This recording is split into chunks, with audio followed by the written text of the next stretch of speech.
Mi novela Talbot, mi segunda vida, ya está a la venta en Amazon. ¿A qué esperas para adentrarte en la carpa de los Talbot?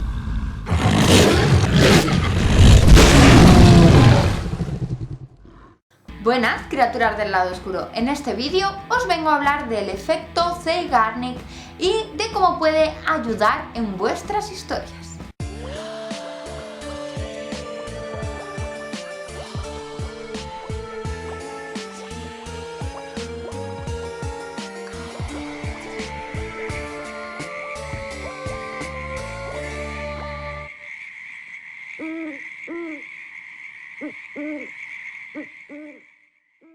En 1927, una psicóloga soviética llamada Bluma Zeigarnik publicó un estudio acerca de un fenómeno muy curioso que ella había observado en un camarero, el cual era capaz de recordar una larga lista de pedidos pendientes de servir y que sin embargo difícilmente recordaba lo que ya había servido. Para ese estudio que realizó Bluma, tomó a un grupo de gente que deberían de realizar una serie de tareas sucesivas, de 18 a 21 tareas, enigmas, problemas de aritmética, tareas manuales, y la mitad de esas tareas que estaban llevando a cabo eran interrumpidas antes de que los sujetos que participaran pudieran terminarlas. Eran precisamente esas tareas que habían sido interrumpidas de las que los participantes en el estudio más se acordaban al final. Las otras tareas, las que habían llevado a cabo de principio a fin sin ninguna interrupción, no dejaron demasiada huella en la memoria de los participantes. Y vosotros me diréis, bueno, ¿y qué tuvo que ver el estudio que hizo la señorita Bluma Zeigarnik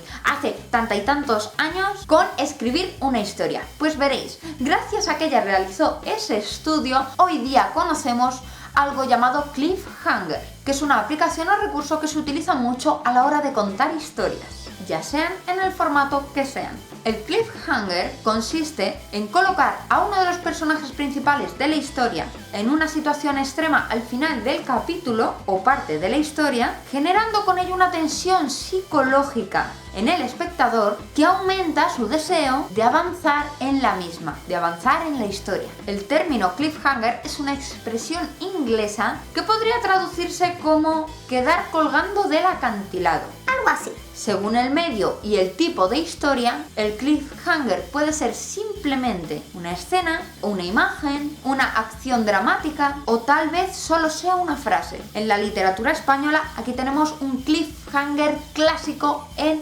El Quijote, de Miguel de Cervantes. Podemos encontrarlo entre los capítulos 8 y 9, en el que justo el narrador nos había dejado con Don Quijote a punto de batirse con la espada con un valeroso vizcaíno. Y estaban ahí los dos con la espada levantada a punto de darse, pero no sabíamos qué pasaba. Y ahí nos lo cortaban. Es lo que conocemos vulgarmente en las series como continuará, que te dejan ahí con la emoción de decir ¿qué pasa? ¿Y cómo va a continuar? Madre mía, qué ganas tengo de saberlo. Eso es el cliffhanger. Y esa es la sensación que provoca. En el siglo XX se utilizaron sobre todo en la literatura pulp y en los radiodramas. Y de ahí pasaron a las series, a los cómics y un par de décadas después a la televisión y a los videojuegos. Se usa mucho cuando algo se da por entregas o por fascículos, que justo al final te cortan y te quedas con las ganas para que te compres el siguiente. Eso se suele dar mucho, este efecto, el cliffhanger. Otros ejemplos de cliffhanger en la literatura serían, por ejemplo, en El Código Da Vinci de Dan Brown, donde cada capítulo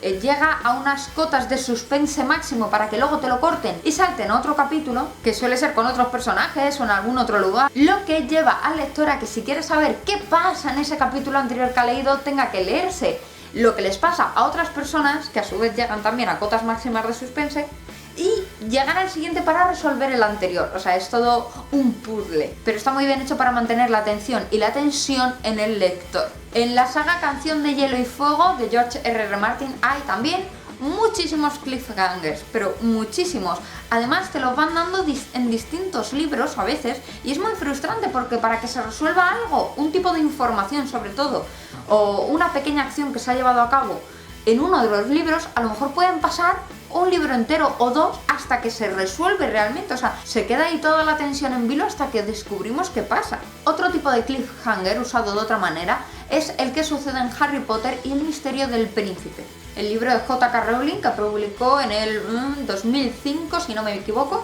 y en el que se marca justo al final, después de que sucedan todas esas cosas que suceden en el libro, con todos esos giros tan inesperados que tiene, justo al final te preguntas cómo, estando la situación como está, van a poder volver Harry, Ron y Hermione a Hogwarts el año siguiente. Es un cliffhanger de una manera un poco distinta, pero realmente el lector lo piensa. ¿Qué va a pasar en el siguiente libro? Estando así, ¿cómo van a poder volver a Hogwarts? ¿En qué se queda todo esto? Con toda la información que nos han dado en ese libro concretamente. Es una forma distinta de manejarlo. Y otro cliffhanger final sería el libro de No es país para viejos, de Cormac McCarthy, pero es un poco distinto porque el libro termina con un final muy abierto y no queda resuelto. Conclusión, el cliffhanger te lo han lanzado así, es un cliffhanger sin resolución. Es curioso, pero puede dejar en el lector una sensación de insatisfacción, de saber que nunca vas a verlo. Y por supuesto, si os ponéis a buscar cliffhangers en series o películas, vais a encontrar patadas, porque como digo, es un recurso muy útil a la hora de narrar historias y sobre todo a la hora de mantener la atención de cierto tipo de lectores. Sobre todo los lectores que están muy metidos en la historia, porque a alguien que se la da un poco de pasada, pues a lo mejor le da un poco igual eso, pero los que de verdad se meten suelen estar muy atentos a la resolución de los cliffhangers. Espero que, si no lo conocíais, os haya resultado muy interesante y os animo a todos a ponerlo en práctica. Sin más, un saludo muy fuerte y que escribáis mucho, criaturitas del lado oscuro.